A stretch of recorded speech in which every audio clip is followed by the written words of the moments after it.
Hey there, bookworms. Welcome to Pouring Over Books, a podcast where we dive into the books we love and maybe a few we didn't. I'm your host, LaShawn, and every week I'll be deep diving into what I'm reading, recommendations, and talking about all the things that we love about books. So grab your favorite coffee or tea, find a cozy spot, and let's get ready to pour over some great books together. Hey, friends, and welcome back to the Pouring Over Books podcast. I am LaShawn, your host, and I come to you the week before Thanksgiving, starting to think about cooking all of that food. Well, let me change that. For Thanksgiving, I don't cook the turkey. My husband loves to smoke meat, and Thanksgiving is his time to smoke a turkey. And I'm not going to deny him the joy of smoking a large piece of meat. So he will smoke the turkey and I will cook all of the sides. My son's 16th birthday is the day before Thanksgiving. So there will be leftover cake at least for Thanksgiving, along with all the sides. But my husband has weirdly requested a banana pudding and a sweet potato pie, which I'm trying to talk him out of because we don't need all that. That is like, no, we don't need all that. But I'm looking forward to the sides, as I always do, the turkey too, and the birthday cake and the banana pudding. Don't take any of my cards, but sweet potato pie is not my personal favorite. And I will be putting up the Christmas tree as soon as my food has digested, yes. But in the midst of this holiday prepping, I'm also thinking about my reading life for the rest of the year because that's what I do. I'm committed to only reading the books I already own, as I've talked about before, and that I already own, I've downloaded or borrowed from the library for the rest of the year, except for one book that we will talk about today. As a matter of fact, as you listen to the podcast, I will be on my way to my local bookstore to pick up my copy of said book. But I digress. Anyway, there is a trend on social media that I noticed in the last week to share 10 books that I want to read by the end of the year. So I decided to go ahead and share mine because I'm going to get in on the fun. So as of Monday, when I am recording this podcast, I have read 120 books. So if I get through this list in the year at about 130 or so, not counting the random romances on Kindle Unlimited and rereads of my favorite books that happen throughout the year that I rarely add to my total count. It should be around 130, which was way more than I expected to read this year, if I'm honest. I usually average around 100 or so a year, but this year I think because I had more dedicated reading time, that accounts for that number, which I will talk about more about that on another episode because I really think that made a big difference in my reading life and the quality of my reading life this year also. So fun fact, before we get started, I have actually started 50% of the books on this list. Do with that what you will. But anyway, let's get into these 10 books that I want to read before the end of the year. My end of the year, 10 before the end of the year, TBR. Let's get into it. The first book on my list is Amity by Nathan Harris. The premise. In 1866 New Orleans, formerly enslaved siblings Coleman and June are still denied the freedom they were promised. Separated when their master, Mr. Harper, fled to Mexico with June, Coleman remained in Louisiana, hoping for her return. When Harper summons him, Coleman believes he'll finally be reunited with his sister, unaware of the hardships June has endured on the frontier. After disaster strikes his journey, Coleman escapes with Harper's daughter, Florence, and the two trek through the Mexican desert pursued by dangerous men. As both siblings fight to survive, they learn that true freedom isn't granted. It must be seized. I have literally had this on my list since about midsummer. I have an ARC for it. I have a copy of from the library for it. I think I even have the audio book of this book and have not started it and have not read it. And it was one of my most anticipated books of the fall or summer. I can't even remember, but it's been on my list with what seems like forever to me. So I'm like, I have to finish this book. I have to. The second book on my list is Blood Moon by Brittany S. Lewis. Mirabella Owens grew up hearing myths about werewolves protecting her Midwestern town from vampires, but she stopped believing them after her mother's mysterious disappearance. Now, as a freshman at Lakeland University, she hopes to move on until strange animal attacks near campus revive old cases linked to her mom. The only person with answers seems to be Julian Santos, a boy desperate to make her leave for reasons he won't explain. Determined to uncover the truth, Mira discovers that the town's legends and her feelings for Julian are far more real than she imagined. As the blood moon rises, her world is transformed forever. Friends, I have been reading this book on and off for a month, and I'm not even at 40%. I keep getting distracted. It's not that it's a bad book, quite the opposite. I just haven't been able to focus on it, and this is why it's on my must finish read list. I really want to finish it. Like I think I've said before, it's like if Twilight met the Vampire Diaries met the originals, all those CW shows, and Twilight. If you liked all of those books, like it's like all of those together. I don't know how else to explain it, but make the main character black. It's can't explain it any other way. It's like familiar in a way, but new in another way. It's fascinating, and I just have to sit down and focus and read it. Okay, and I will. The third book on my list is Pines by Blake Crouch. The premise: Secret Service agent Ethan Burke travels to Wayward Pines, Idaho, to find two missing colleagues. But after a sudden accident, he wakes up in the hospital with no identification and no way to contact his family. The more he investigates, the stranger the town becomes. Residents doubt his identity, communication with the outside world is impossible, and electrified fences encircle the community. Ethan soon realizes that the fences may be keeping more than townspeople contained. As he uncovers the town's dark truths, he's forced to confront the terrifying possibility that he may never escape Wayward Pines alive. I don't know where I found this book. I think I saw it on social media like a long time ago, and it took forever to come into the library. With this list, I'm really trying to prioritize the library books because they have to go back at a set time. So this one, I know I can stretch it out because you know how you can renew. I know I can stretch it out until the end of December, but I've got to read it by then. It has to be read before it goes back. The next book on my list is Son of the Morning by Akwaeke Emeze. Galilee Kincaid, raised by a powerful clan of Black women, has always felt haunted by a mysterious secret surrounding her birth. Everything changes when she meets Lucifer Hell, posing as a security chief, but unmistakably not human. He, in turn, recognizes that Galilee isn't human either, something she's never known. His ruthless ally, Leviathan, sees her as a dangerous threat that must be eliminated. As hidden wars between heaven and hell and earth erupt, Galilee and Lucifer's intense connection destabilizes ancient powers. With long buried Kincaid secrets colliding with infernal forces, Galilee must choose between whether to embrace her true identity and its consequences. Okay, I've started this one, and I'm fascinated. I started it before I started hearing about it online.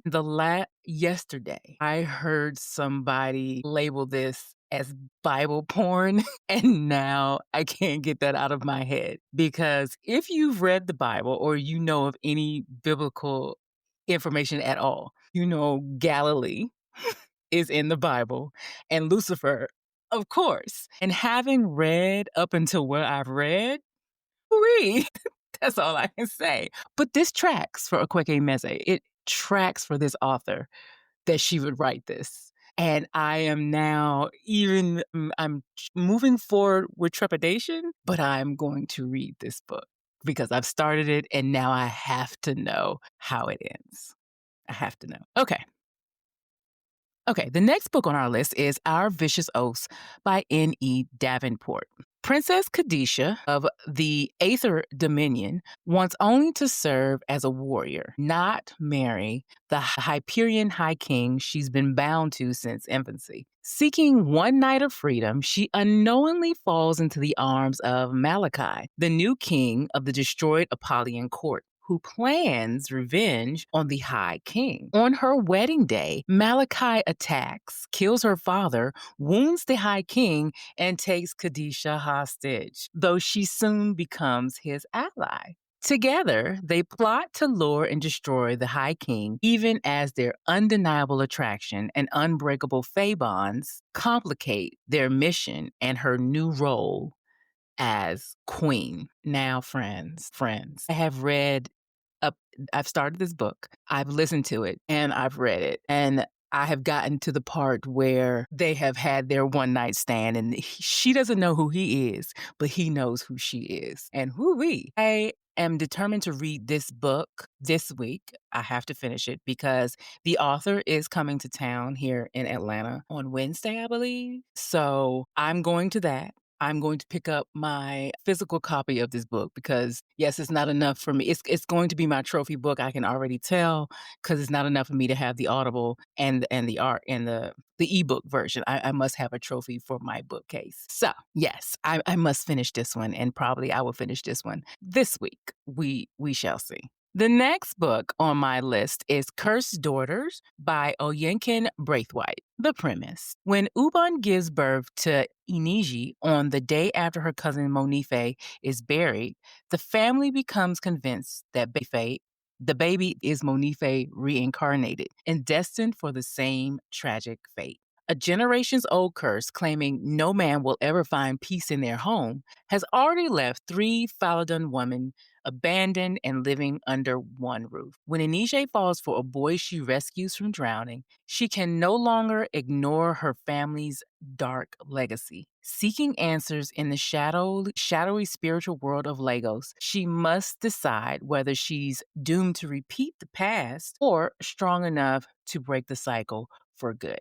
I am currently listening to this one, and yes, I know. I've said I'm listening to or reading like almost all of these books, but yes, that if you've listened to past episodes, you know that I am a multiple reader of books at one time, and I can keep them all separate. Usually I have an Audible going, I have an audio book going, usually I have an ebook, and usually I have a physical book.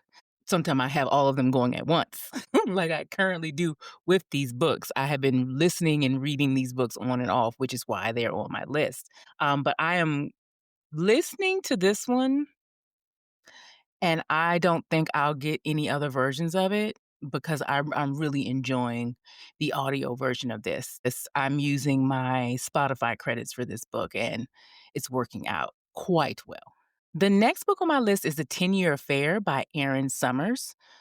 The premise: Cora and Sam meet at a baby group and feel an immediate, unexpected spark, despite both of them being happily married parents who never imagined themselves tempted by an affair. As their connection deepens, their story splits into 2 parallel timelines, one where they act on their attraction and one where they don't. Moving between these 2 realities, Cora begins to see her everyday life, her unfulfilling job, her daughter's fixation on the afterlife, her husband's quirky podcast obsession with new clarity. As the timelines blur, she's forced to reckon with desire, consequence, and the question of what truly matters in a life fully lived. The premise of this one, it reminds me of that movie Closing Doors, where they were like 2 alternating timelines depending on what happened.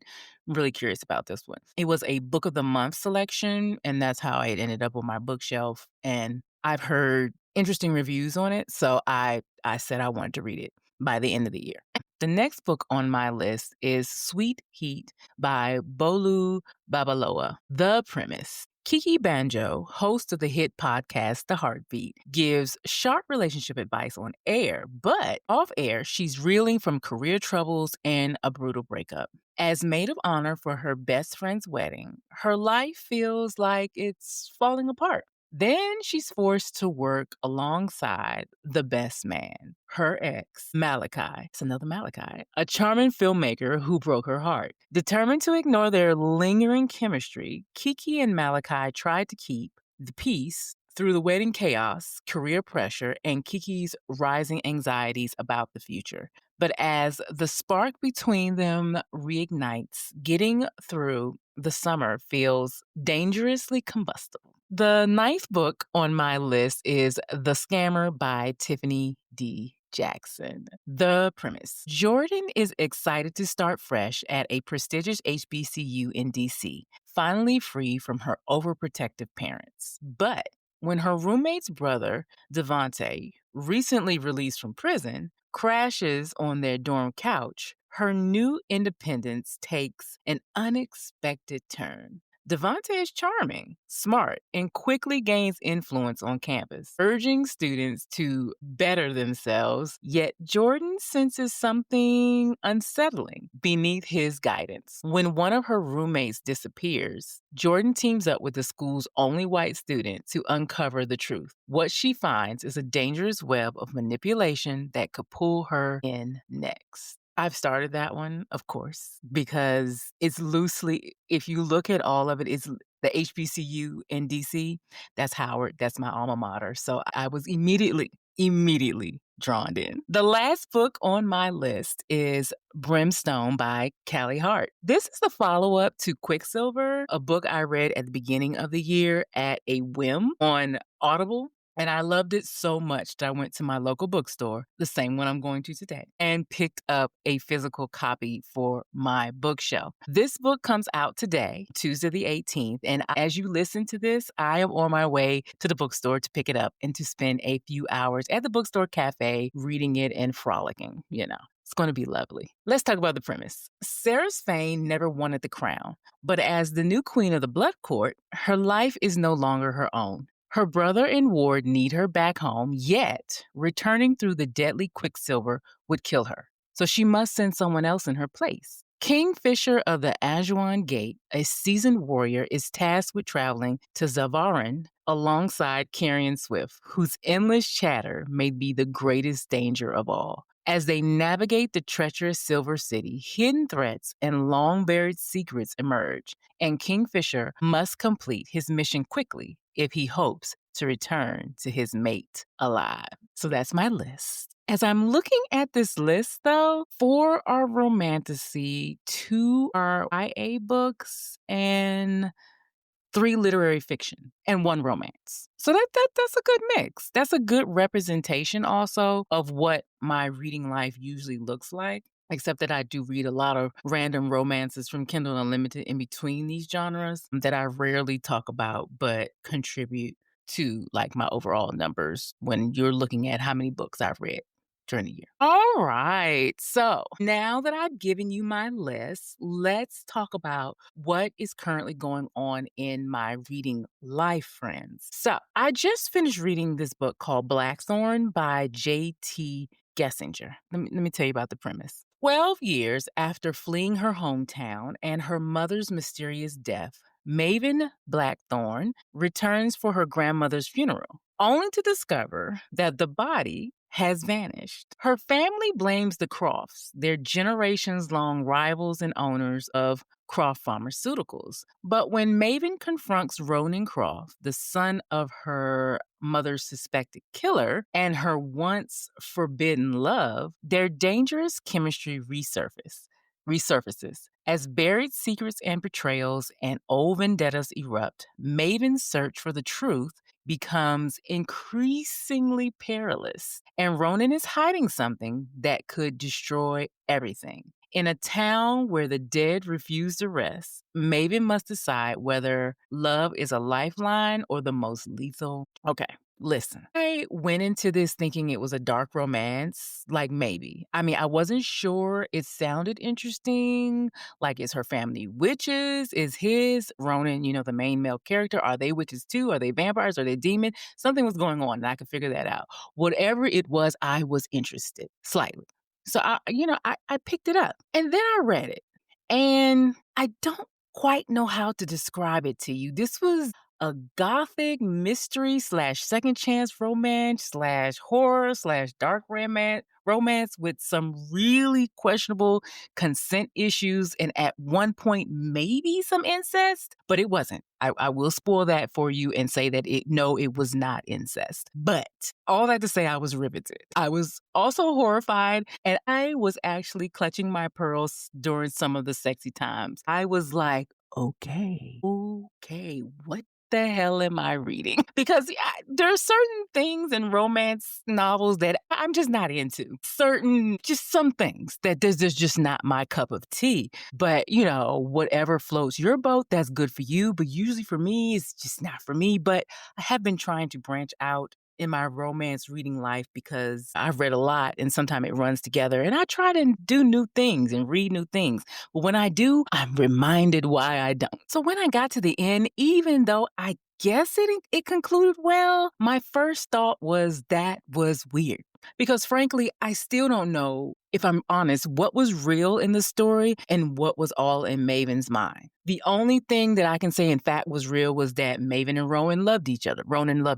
That it was a classic lifelong miscommunication, I guess. But it was weird. And I don't know whether to give this a 3.5 or a 4. I do not know. Anyway, I am currently reading at the time of this recording, like I said, Our Vicious Oaths from my list. I am listening and reading my advanced reader copy at the same time to hurry it along so that I am finished by the time the author gets here in Atlanta later this week. Next up on my TBR is Brimstone, which of course comes out today. So I will be reading more than one book at a time, but again, what else is new around here? I figured that those 2 books will take me through the end of the week, along with my book from the book club, Ain't Nobody's Business If I Do by Valerie Wilson Wesley. And I am also reading a Kindle Unlimited book. What is it? Let me see. I'm going to look right now. It's called Love Arranged. It is like a part of a series by Laura Asher, The Lakefront Billionaires. It's just one of those Kindle Unlimited books that I've read over the years. The new one came out this summer, I think, and I just picked it up. So it's like my in-between book. Like when I just don't have anything to focus on, I read that. Or like when I'm finished reading it's just my in-between book. Oh, and speaking of book club, the next episode of Portable Books Pod, I am announcing a theme for next year. And of course, there will be a Black Friday Cyber Monday deal going for new memberships for our book club. The fee is minimal. Guys, I'm charging $5 a month for this. And that is mainly for my Zoom, to pay for the Zoom. And it helps me for my time, especially for our next year's, because every week we have different discussions in Substack, and putting that together, and especially next year with the books that we are going to be reading, I need to be compensated for my time. That's all. But anyway, stay tuned for that announcement again next week. I'm kind of excited, and I will give you a clue. It's all one author. The author is a Pulitzer Prize winning author, Nobel Prize winner, Presidential Medal of Freedom recipient. I mean, take a guess, and tune in next week to see if you are right. Okay. All right, friends, that is all I have for you today. As always, if you enjoyed listening, I'd love it if you would follow me on Apple Podcasts or your favorite podcast platform. And if you have a minute, please think about you leaving a review on Apple Podcasts or sharing the podcast on social media. It helps us to grow and find other bookish friends. And if you'd like to connect with me, you can email me at pornoverbookspod@gmail.com. And you can also connect with me over on Instagram at LaShawn Wiltz and on TikTok with the same name. Oh, one more thing. If you are looking for gifts for the book lover in your life, go to my Substack, Letters to LaShawn, and today's letter is a gift guide for book lovers. And there are lots of things on there that you can buy the book lover in your life or yourself. Just a thought. Okay. Thanks again for listening, and I will talk to you later, friend. Bye.